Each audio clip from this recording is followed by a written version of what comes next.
வணக்கம் சார். வணக்கம் Stephen. NRI பற்றியான நிறைய தகவல்களை நம்ம தொடர்ச்சியாக நம்ம ஈடி தமிழில் பேசிகிட்டே இருக்கோம். இந்த வீடியோவில் வந்து டாப் 5 மிஸ்டேக்ஸ் என்ஆர்ஐஸ் வந்து இந்தியாவுக்கு வந்ததுக்கு பிறகு பண்ணக்கூடிய தவறுகள் அப்படின்றத பற்றி பேசலாம் சார். ஸோ நான் ஜென்ரலாக பார்த்ததில் ஒரு டாப் 5 மிஸ்டேக்ஸ் அப்படின்னு பார்த்தீங்கன்னா நம்பர் 1 மிஸ்டேக்ஸ் வந்து ரூல்ஸ் அண்ட் ரெகுலேஷன். ஸோ ஒவ்வொரு கண்ட்ரிலையும் வந்து ரூல்ஸ் அண்ட் ரெகுலேஷன்ஸுங்கிறது மாறிக்கிட்டே இருக்கும். ஸோ இவங்க என்ன நினச்சிக்கிறாங்கன்னாக்க அவங்களே அசியூம் பண்ணிட்டு ஒன்று ஸ்டேட்டஸை மாற்றாமல் விட்டுறாங்க. ஃபார் எக்ஸாம்பிள் ஒரு என்ஆர்இ அக்கௌண்ட்டாக இருக்கட்டும், இல்லைனா ஒரு என்ஆர்ஓ அக்கௌண்ட்டாக இருக்கட்டும், ஒரு லெத்தார்ஜிக்காக விட்டுறாங்க. So rules and regulations follow பண்ணாமல் இருக்கிறது தான் வந்து number 1 mistake. For example income tax department இருக்குது, ஐடி டிபார்ட்மெண்ட்டில் ஏதோ ஒரு ஃபார் எக்ஸாம்பிள் 30% டிடிஎஸ் பிடிச்சிட்டாங்க அப்படின்னீங்கன்னாக்க நீங்கள் அதை வந்து ஃபைல் பண்ணி அதை கிளைம் பண்ணுறதா இருந்தால் கிளைம் பண்ணி அந்த மாதிரி பண்ணாமல் விட்டுறாங்க. ஸோ நம்பர் 1 மிஸ்டேக் வந்து ரூல்ஸ் அண்ட் ரெகுலேஷன்ஸை மிஸ் அவுட் பண்ணுறது, பாயிண்ட் நம்பர் 1. ரெண்டாவது மிஸ்டேக் வந்து ஜென்ரலாக நான் பார்க்குறது என்னென்னா, வந்ததுக்கப்புறம் அசெட் அலோகேஷன் சொல்லுவோம். இந்த அசெட் அலோகேஷனில் நிறைய பேர் பண்ணக்கூடிய மிஸ்டேக்கு எய்தர் நிறைய பணத்தை கொண்டு போய் ஃபிக்ஸட் டெபாசிட்டில் போட்டு வச்சிடறாங்க. அது 1 கோடியாக இருக்கட்டும், 2 கோடியாக இருக்கட்டும், எய்தர் ஃபிக்ஸட் டெபாசிட்டில் போட்டு வச்சிடறாங்க.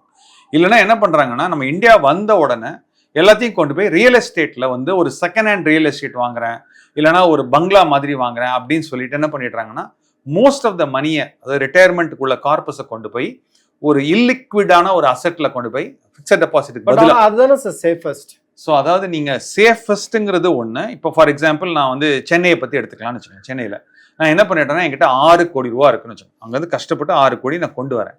வந்த உடனே ஒரு 4 கோடி ரூபாய்க்கு ஒரு செகண்ட் ஹேண்ட் அப்பார்ட்மெண்ட்டை போய் ஆரேபுரத்தில் வாங்கிறேன் 4 கோடிக்கு. ஒரு 30 வருஷம் உள்ள ஓல்டு பில்டிங். இப்போ என்ன ஆயிடுதுன்னு பார்த்தீங்கன்னா, எனக்கு வந்து ரிஸ்க் ஆஃப் லிவிங் லாங்னு சொல்லுவோம். ரிஸ்க் ஆஃப் லிவிங் லாங்னா என்னன்னா, நான் ஜென்ரலாக சொல்றது இதுதான்.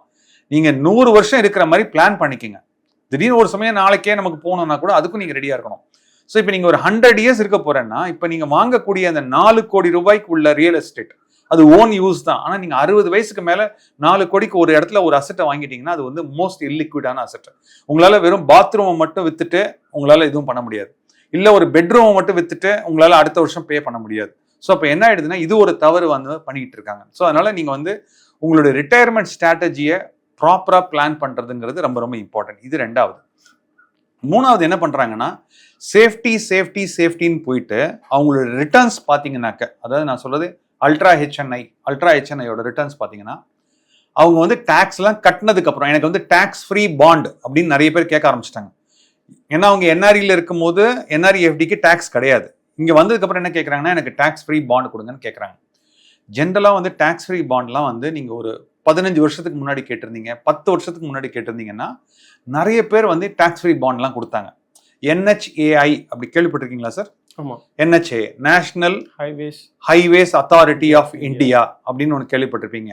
REC அப்படின்னு கேள்விப்பட்டிருப்பீங்க, ரூரல் எலக்ட்ரிஃபிகேஷன் கார்பரேஷன். அப்புறம் HUDCO HUDCO housing development urban development சொல்லும். இவங்கெல்லாம் வந்து 10 வருஷத்துக்கு முன்னாடி 12 வருஷத்துக்கு முன்னாடி டாக்ஸ் ஃப்ரீ பாண்ட் 8% கொடுத்துருந்தாங்க. அதெல்லாம் வந்து இன்னொரு 2-3 இயர்ஸ்ல மெச்சூரிட்டி ஆக போகுது. வேணும்னா இவங்கெல்லாம் என்ன பண்றாங்கன்னா, எனக்கு டாக்ஸ் ஃப்ரீ பாண்ட் வேணும் அப்படின்னு சொல்லிட்டு செகண்டரி மார்க்கெட்ல போய் வாங்குறாங்க. செகண்டரி மார்க்கெட்ல வாங்கும் போது அதோட ஈல்டு பார்த்தீங்கன்னா 4.5% 5% வருது. அது டாக்ஸ் ஃப்ரீயா தான் இருக்கு, ஆனா 5% தான் வருது. ஸோ அப்போ இவங்க ஜென்ரேட் பண்ணக்கூடிய ரிட்டர்ன்ஸ் ஃப்ரம் த போர்ட்ஃபோலியோ பார்த்தீங்கன்னா இன்ஃப்ளேஷனை விட கம்மியா இருக்கு.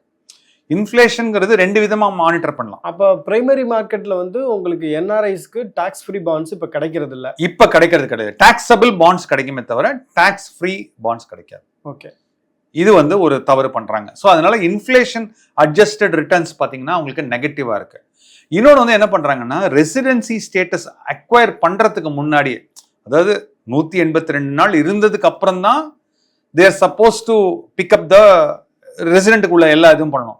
இவங்க வந்த உடனே என்ன பண்ணுவாங்கன்னா, ஒரு அவசரத்தில் என்ன பண்ணுவாங்கன்னா, நேராக போயிட்டு RBIல டாக்ஸபிள் பாண்ட் வாங்கிடுறது, இல்லைனா ஒரு சீனியர் சிட்டிசன் சேவிங் ஸ்கீம்ல வாங்கிடுறது. இன்னும் ஸ்டேட்டஸே மாறல. ஏன்னா இவங்க இதுக்கப்புறம் முதல்ல NRIயா இருக்கேன், நான் ஒரு 15 வருஷம் நான் அமெரிக்காவில் இருக்கேன்னு வச்சுக்கோங்க, 15 இயர்ஸ் அமெரிக்காவில் இருக்கேன், கோவிட் போது கூட நான் அங்கேயே இருந்துட்டேன், இங்கே வரவே இல்லை அப்படின்னு பார்த்தீங்கன்னா, அவங்க இந்த RNORன்னு நம்ம ஒரு டிஸ்கஷன் முன்னாடி ஒரு வீடியோவில் நம்ம வந்து டிஸ்கஸ் பண்ணியிருந்தோம். இவங்க 2 வருஷம் RNORல இருப்பாங்க. அதுக்கப்புறம் தான் அவங்க நார்மல் ரெசிடென்ட்ல வருவாங்க.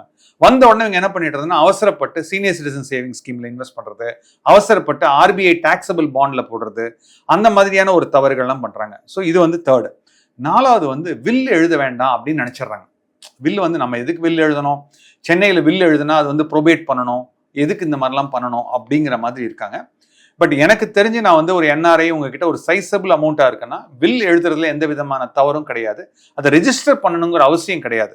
ஸோ இல்லைன்னா கூட நீங்கள் வில் எழுதலைன்னா கூட அதுக்கு ஒரு அல்டர்னேட்டிவ், அதாவது வில் எழுதாது ஒரு தவறு, வில் எழுதலைன்னா அதுக்கு ஒரு அல்டர்னேட்டிவாக என்ன பண்ணலான்னா லெட்டர் ஆஃப் விஷஸ்ன்னு சொல்லுவோம், இல்லைன்னா லெட்டர் ஆஃப் இன்டென்ட்னு சொல்லுவோம்.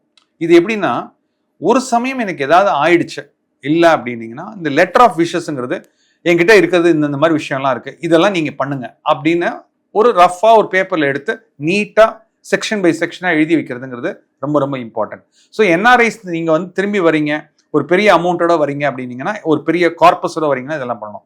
அப்புறம் கடைசியா பண்ணக்கூடிய தவறு வந்து என்ன பண்ணிடுறாங்கன்னா, இங்க வந்ததுக்கு அப்புறம் சின்ன சின்ன ஸ்மால் ஃபைனான்ஸ் பேங்க்னு சொல்றோம். ஸ்மால் ஃபைனான்ஸ் பேங்க்ல என்ன சொல்றோம், 5 லட்சம் வரைக்கும் தான் வந்து கேபிட்டல் ப்ரொடெக்ஷன் இருக்காங்க. இவங்க என்ன பண்ணிடுறாங்கன்னா எல்லா ஸ்மால் ஃபைனான்ஸ் பேங்க்லயும் போய் 5 lakhs, ஹஸ்பண்ட் பேர்ல ஒரு 5 lakhs, ஒய்ஃப் பேர்ல ஒரு 5 lakhs. ஏன்னா அவங்க கொஞ்சம் இன்ட்ரெஸ்ட் ரேட் அதிகமாக கொடுப்பாங்க, இன்ட்ரெஸ்ட் ரேட் ஜாஸ்தியா கொடுப்பாங்க. ஒரு சமயம் பேங்க் திவால் ஆனாலும் கேபிட்டல் ப்ரொடெக்ஷன். இவங்க என்ன பண்ணிடுறாங்கன்னா நிறைய இடத்துல வந்து டூ மச் ஆஃப் டைவர்சிஃபை பண்ணி நிறைய டாக்குமெண்ட் அக்யூமுலேட் பண்ணி வச்சிருக்காங்க. ஸோ நாளைக்கு வந்து என்ன ஆயிடும்னா ஒரு 5 years கழிச்சு 10 years கழிச்சு என்ன ஆயிடும்னா, எனக்கு ஒரு 60-65 வயசு ஆயிடுச்சுன்னா, இப்போ சென்னையில் பார்த்தீங்கன்னா ஏப்ரல்லையே பயங்கரமா வெயில் ரொம்ப ஜாஸ்தியா இருக்கு. தேவையில்லாம நீங்க வந்து like your unnecessarily exposing yourself to like ஒரு பேங்க்குக்கு போறது, நிறைய டிரான்சாக்ஷன் வச்சுக்கிறது, நிறைய டாக்குமெண்ட்ஸ் வச்சுக்கிறது. ஸோ எனக்கு தெரிஞ்சு அவங்க பண்ணக்கூடிய 5 மிஸ்டேக்ஸ் வந்து பார்த்தீங்கன்னா, நம்பர் 1 வந்து ரூல்ஸ் அண்ட் ரெகுலேஷன்ஸை ப்ராப்பராக வந்து அவங்க தெரிஞ்சு வச்சுக்கிறது ரொம்ப ரொம்ப இம்பார்ட்டன்ட். இக்னரன்ஸ் ஆஃப் லா வந்து எனக்கு தெரியாது அப்படின்னு சொல்ல முடியாது. இன்னைக்கு இருக்கிறதுல வந்து நீங்க கண்டிப்பா தெரிஞ்சுக்கணும். அது வந்து பாயிண்ட் நம்பர் 1. பாயிண்ட் நம்பர் 2 வந்து எல்லா பணத்தையும் கொண்டு போய் ஏதாவது ஒரு அசெட் கிளாஸ், அது ரியல் எஸ்டேட்டாகவும் இருக்கலாம், இல்லைனா ஃபிக்ஸட் டெபாசிட்டாகவும் இருக்கலாம், ஏதாவது ஒரு அசெட் கிளாஸ்ல கொண்டு போய் நீங்க நிறைய போடுறது. 3வது என்ன பண்றதுன்னா, எனக்கு டாக்ஸ் கட்டக்கூடாது அப்படிங்கிறதுனால உங்களுடைய இன்வெஸ்ட்மெண்ட்ஸ்லாம் வந்து டாக்ஸ் ஃப்ரீ பாண்ட் செகண்டரி மார்க்கெட்லாம் வாங்கி நீங்க இன்ஃபிளேஷனை கூட, அதாவது ஒரு 7% கூட உங்களால வர முடியாம நீங்க கஷ்டப்படுறது. இது 3வது. 4வது வில் எழுத மாட்டேன், வில்லை எழுதாம ஒண்ணுமே இல்லாம அப்படியே கொண்டு போறது. 5வது டூ மெனி டைவர்சிஃபைட் இன்வெஸ்ட்மெண்ட்ஸ், இந்த ஃபிக்ஸட் டெபாசிட் மாதிரி சின்ன சின்ன பேங்க்ல போய் 10 லட்சமா நிறைய பண்றது. இதெல்லாம் தான் சார் இப்போ ஸ்மால் ஃபினான்ஸ் பேங்க்ஸ்ன்றது வந்து நிறைய இன்ட்ரெஸ்ட் ரேட் கொடுக்குறாங்கன்றது பேசணும். இப்போ நிறைய பேர் அதுல இன்வெஸ்ட் பண்றாங்க. இப்போ அதுல இன்வெஸ்ட் பண்றது தவறா? சரி, எதுவுமே வந்து இன்வெஸ்ட் பண்றது தவறே கிடையாது. நீங்க வந்து ₹1 காயின் நீங்க எப்போ எடுக்கிறீங்களோ அந்த ₹1 காயின்ல 2 sides ஆஃப் த காயின் இருக்கு. One side of the coin வந்து பாசிட்டிவ், இன்னொரு சைட் ஆஃப் த காயின் வந்து பாத்தீங்கன்னா நெகட்டிவா இருக்கும். அதே மாதிரி நீங்க எந்த ஒரு இன்வெஸ்ட்மெண்ட் டெசிஷன் எடுத்தாலும் அதுல ஒரு பாசிட்டிவ் சைடும் இருக்கும், நெகட்டிவ் சைடும் இருக்கும். நீங்க பாசிட்டிவ் சைடா இருந்ததுன்னா நீங்க சொல்றது வந்து என்னோட பாசிட்டிவ் சைடு. என்ன சொல்றீங்க, இன்ட்ரெஸ்ட் ரேட் ஜாஸ்தியாக இருக்கிறது அப்படிங்கிறது ஒரு பாசிட்டிவ் சைடு. நெகட்டிவ் சைடுங்கிறது என்ன, ஒரு சமயம் ஒரு ஸ்மால் ஃபைனான்ஸ் பேங்க்ல நான் வந்து என்ன பண்றேன்னா, ஒரு கோஆபரேட்டிவ் சொசைட்டி பேங்க்னு வச்சுக்கலாமே, ஒரு கோஆபரேட்டிவ் சொசைட்டி பேங்க்ல நான் 25 lakhs போட்டேன். அப்போ அந்த கோஆபரேட்டிவ் சொசைட்டி பேங்க்ல ஏதோ ஒரு ப்ராப்ளம் வந்தது அப்படின்னு சொன்னீங்கன்னா இந்த 25 lakhs எனக்கு வராது. ஏன்னா ஆஸ் பர் RBI இப்போதைக்கு 5 lakhs per pan தான் அவங்க ப்ரொடெக்ட் பண்றாங்க. ஸோ அப்போ என்ன ஆயிடுதுன்னா, நிறைய இடத்துல நான் வந்து அந்த மாதிரி இன்வெஸ்ட் பண்ண போயிட்டேன்னா எனக்கு தேவையில்லாம டாக்குமெண்டேஷன் நிறைய இருக்குன்னு சொல்றேன். ஒரு NRI வந்து என்னென்ன தவறுகள் இங்க பண்றாங்க அப்படின்றத ஒரு 5 மிஸ்டேக்ஸ் ஆஃப் NRI அப்படின்றது சொல்லிட்டீங்க. இவங்களுக்கு ஒரு டிப்ஸ் கொடுக்கணும்னா ஒரு 5 டிப்ஸ் சொல்லுங்களேன். சார், ஃபர்ஸ்ட் டிப்ஸ் வந்து என்ன சொல்லணும்னா, இந்த NRI ரிட்டர்ன் ஆகி வரவங்களுக்கு நிறைய ரியல் எஸ்டேட் இருக்கக்கூடிய வாய்ப்புகள் இருக்கு. ரியல் எஸ்டேட்டுங்கன்னா நான் என்ன சொல்றது, அப்பா அம்மா வாங்கி வச்சிருக்கிறது, அதே மாதிரி ஃபார் எக்ஸாம்பிள் இவங்களே கூட வாங்கி வச்சிருப்பாங்க. தயவு செஞ்சு நீங்க அங்கிருந்து இங்க வந்த உடனே எல்லா ரியல் எஸ்டேட்டும் கன்சாலிடேட் பண்ணாதீங்க. இவங்க வந்து எப்ப நான் ரெசிடென்ட்ல இருந்து நார்மல் ரெசிடென்ட் ஆறாங்களோ அப்பதான் வந்து இவங்க வந்து ரியல் எஸ்டேட்டை கன்சாலிடேட் பண்ணணும்.